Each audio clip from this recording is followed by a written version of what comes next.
ஷாமியோட Redmi 7S smart phone. இந்த smart phone வந்து back சைடில் வந்து ஒரு இன்டர்பிரேட்டட் 48 மெகா பிக்சல் கேமரா இருக்குது. ஸோ இந்த ஃபோனோட ஓவரால் பெர்ஃபார்மன்ஸ் எப்படி இருக்குது அப்படிங்கிறதும் மேலும் அன்பாக்சிங்கை இந்த வீடியோவில் பார்க்கலாம்.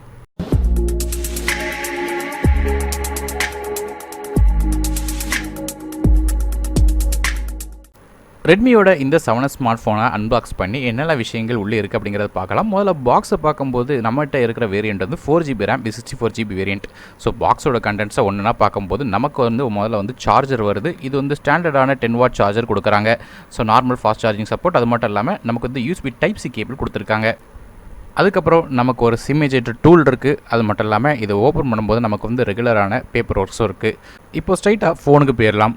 முதல்ல நம்ம பார்க்க இருக்கிறது டிஸ்பிளே. இதில் ஒரு 6.3 இன்ச் ஃபுல் HD ப்ளஸ் ரெசல்யூஷனோட டிஸ்பிளே கொடுத்துருக்காங்க. 19:5:9 ஆஸ்பெக்ட் ரேஷியோவில் வருது.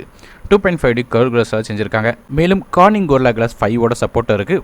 மேலும் பேக் சைட்லேயுமே வந்து நமக்கு கிளாஸ் பாடி தான் கொடுத்துருக்காங்க. நல்லா ஷைனியாக இருக்குது. அது மட்டும் இல்லாமல் கிளாஸி ஃபினிஷாக இருக்குது. ஃபிங்கர் பிரிண்ட்டோட தடங்கள் படம் தான் செய்யுது. இருந்தாலும் வந்து ஃபோனோட லுக்கு வந்து அதுக்கு எடுக்கலை. இது போக இனிஷியல் இம்ப்ரெஷனில் இது ஒரு கிளாஸ் பாடி அப்படிங்கிறதுனால கையில் வந்து ஈஸியாக ஸ்லிப் ஆகக்கூடிய வாய்ப்புகள் அதிகம். அதனால் வந்து கேஸ் போட்டு வச்சுக்கிறது நல்லது. மேலும் இந்த ஃபோனோட ஸ்க்ரீனில் உள்ள பிரைட்னஸை பொறுத்தவரையும் 450 nits வரையும் உங்களுக்கு பிரைட்னஸ் கிடைக்குது. அது மட்டும் இல்லாமல் இது ஒரு வாட்டர் ட்ராப் நாச் டிஸ்பிளேயாக கொடுத்துருக்காங்க. அடுத்ததாக இந்த ஃபோனோட பிளேஸ்மெண்ட்ஸுக்கு பார்க்கலாம். ஃபோனோட ரைட் சைடில் நமக்கு வந்து பவர் பட்டன் மற்றும் வால்யூம் கீ கொடுத்துருக்காங்க. மேலும் லெஃப்ட் சைடில் நமக்கு ஒரு ஹைப்ரிட் சிம் ட்ரே கொடுத்துருக்காங்க. இது மூலமாக 2 சிம் கார்டு அப்படி இல்லைனா ஒரு சிம்மும் ஒரு மைக்ரோ SD கார்டும் அட் அ டைமில் யூஸ் பண்ண முடியும். ஃபோனோட பாட்டம் சைடில் மைக்ரோஃபோன், USB Type-C போர்ட் மற்றும் ஸ்பீக்கர் கிரில்ஸ் இருக்குது. டாப் சைடில் பார்க்கும்போது IR பிளாஸ்டர், 3.5 ஹெட்ஃபோன் ஜாக் மற்றும் செகண்டரி நாய்ஸ் கேன்சலிங் மைக்ரோஃபோன் ஆகிய விஷயங்கள் எல்லாமே இருக்குது. அதுமாதிரி ஃபோனோட பேக் சைடில் நமக்கு வந்து 48 மெகா பிக்சல் கேமரா கொடுத்துருக்காங்க. அது போக ஒரு 5 மெகா பிக்சல் டெப்த் சென்சரும் கொடுத்துருக்காங்க. சென்டரில் வந்து ஃபிங்கர் பிரிண்ட் ஸ்கேனரும் இருக்குது. LED ஃப்ளாஷ் சப்போர்ட்டும் இருக்குது. இனிஷியல் இம்ப்ரெஷனில் இந்த ஃபோனில் உள்ள UI வந்து ரொம்ப ஸ்மூத்தாக இருக்குது. அது மட்டும் இல்லாமல் இதில் ரன் பண்ணுற Qualcomm Snapdragon 660 சிப்செட் வந்து ஒரு 14 nm சிப்செட்டாக கொடுத்துருக்காங்க. 2.2 GHz மேக்ஸிமம் கிளாக் ஸ்பீடில் வருது. ஸோ இதன் மூலமாக உங்களுக்கு வந்து ஹெவியான டாஸ்க் மற்றும் கேம்ஸ் எல்லாமே பெர்ஃபார்ம் பண்ண முடியும். ஸோ கேமிங் வந்து நல்லா பெர்ஃபார்மாக இது பண்ணுதா இல்லையா அப்படிங்கிறது வந்து டெஸ்ட் பண்ணிவிட்டு ஒரு தனி கேமிங் ரிவ்யூவில் சொல்கிறேன்.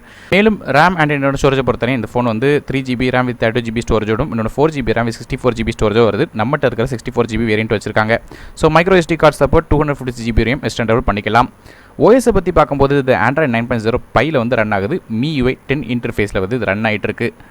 மேலும் ஃபோனோட UI பொறுத்த வரையும் எந்த ஒரு இடத்துலையும் லேகினஸ் நோட் பண்ணல. அது மட்டும் இல்லாமல் டிரான்சிஷன்ஸ் மற்றும் அனிமேஷன்ஸ் எல்லாமே நல்லா ஸ்மூத்தாக இருந்தது. இந்த ஃபோனோட பேட்டரி பற்றி பேசும்போது 4000 mAh பேட்டரி இருக்குது. குயிக் சார்ஜ் 4 அதாவது 18W சார்ஜிங் வரையும் உங்களுக்கு வந்து ஃபாஸ்ட் சார்ஜிங் செய்ய முடியும். ஆனால் பாக்ஸில் வந்து நமக்கு 10W சார்ஜர் தான் கொடுக்குறாங்க. மேலும் இந்த ஃபோனில் வந்து 4G VVLT சப்போர்ட் இருக்கிற காரணத்தினால 2 சிம்லேயுமே வந்து உங்களுக்கு வந்து 4G சிம் போட்டு VVLT கால்ஸ்லாம் பண்ண முடியும். அது மட்டும் இல்லாமல் டுயல் பேண்ட் வைஃபை இருக்குது. ப்ளூடூத் வெர்ஷனை பொறுத்தவரையும் 5 இருக்குது. அது மட்டும் இல்லாமல் நமக்கு வந்து இந்த ஃபோனோட வெயிட்டை பொறுத்தவரையும் 186 கிராம். கிளாஸ் பாடியில் இந்த ஃபோன் வந்து செஞ்சிருக்கிற காரணத்தினால கொஞ்சம் ஹெவியாக தான் இருக்கும். மற்றபடி மல்டி டாஸ்கிங் மாதிரியான எல்லா விஷயங்களும் இனிஷியல் இம்ப்ரெஷனில் ரொம்ப நல்லா இருந்துச்சு. ஸோ எந்த இடத்துலையும் நான் வந்து லேகினஸ் நோட் பண்ணலை. அடுத்ததாக இந்த ஃபோனோட கேமரா வரும். பேக் சைடில் நமக்கு வந்து ஒரு 48 மெகா பிக்சல் கேமரா கொடுத்துருக்காங்க. f1.79 ஆப்பர்ச்சரில். இது ஆக்சுவலான 48 மெகா பிக்சல் கேமரா கிடையாது. 12 மெகா பிக்சல் கேமரா தான். ஆனால் 4 இன்டர்பிரேட்டட் ஷார்ட்ஸை ஃபோட்டோ எடுத்து உங்களுக்கு வந்து 48 மெகா பிக்சல் அவுட்புட் வந்து கொடுக்கும். ஆனால் ரியல் டைம் என்விரான்மெண்ட்டில் நமக்கு வந்து 12 மெகா பிக்சல் ஷார்ட்ஸே வந்து போதுமானது தான். ஸோ இருந்தாலும் இந்த கேமரா ஒருத்தையும் ஃபுல் விஷயத்தையும் வந்து டெஸ்ட் பண்ணிவிட்டு உங்களுக்கு சொல்கிறேன். ஸோ மேலும் இதில் வந்து ரெண்டாவது கேமரா ஒரு 5 மெகா பிக்சல் டெப்த் சென்சர் கொடுத்துருக்காங்க. போர்ட்ரேட் மோட் மாதிரியாக ஷார்ட்ஸ்லாம் எடுக்கிறதுக்கு. செல்ஃபி கேமரா பொறுத்தவரையும் இதில் வந்து 13 mega pixel front facing camera with f2.0 aperture கொடுத்துருக்காங்க. டே லைட்டில் எடுத்த ஷார்ட்ஸ் எல்லாமே ரொம்ப நல்லா வந்துருச்சு. ஈவினிங் டைமில் எடுத்த ஷார்ட்ஸுமே வந்து ஓரளவு நல்லா இருந்துச்சு. ஸோ ரொம்ப டார்க்காக போக போக போக போக அதில் வந்து நிறைய கிரெயின்ஸ் வந்து தெரிய ஆரம்பிக்குது. அதேமாதிரி போர்ட்ரேட் மோட் எடுக்கும்போது எட்ஜ் டிடெக்ஷன் ஓகே அப்படின்னு சொல்லணும். ரொம்ப சூப்பர்னு சொல்ல முடியாது. மற்றபடி உங்களுக்கு வந்து பேக்கில் வந்து நல்லா ஷாலான டெப்த்துக்கு வந்து கிடைக்கிது. ஸோ சில இடங்களில் ஷேடோவோடு சேர்ந்து எடுக்கும்போது ஃபோட்டோ வந்து சில நேரம் ப்ளோன் அவுட் ஆகுது.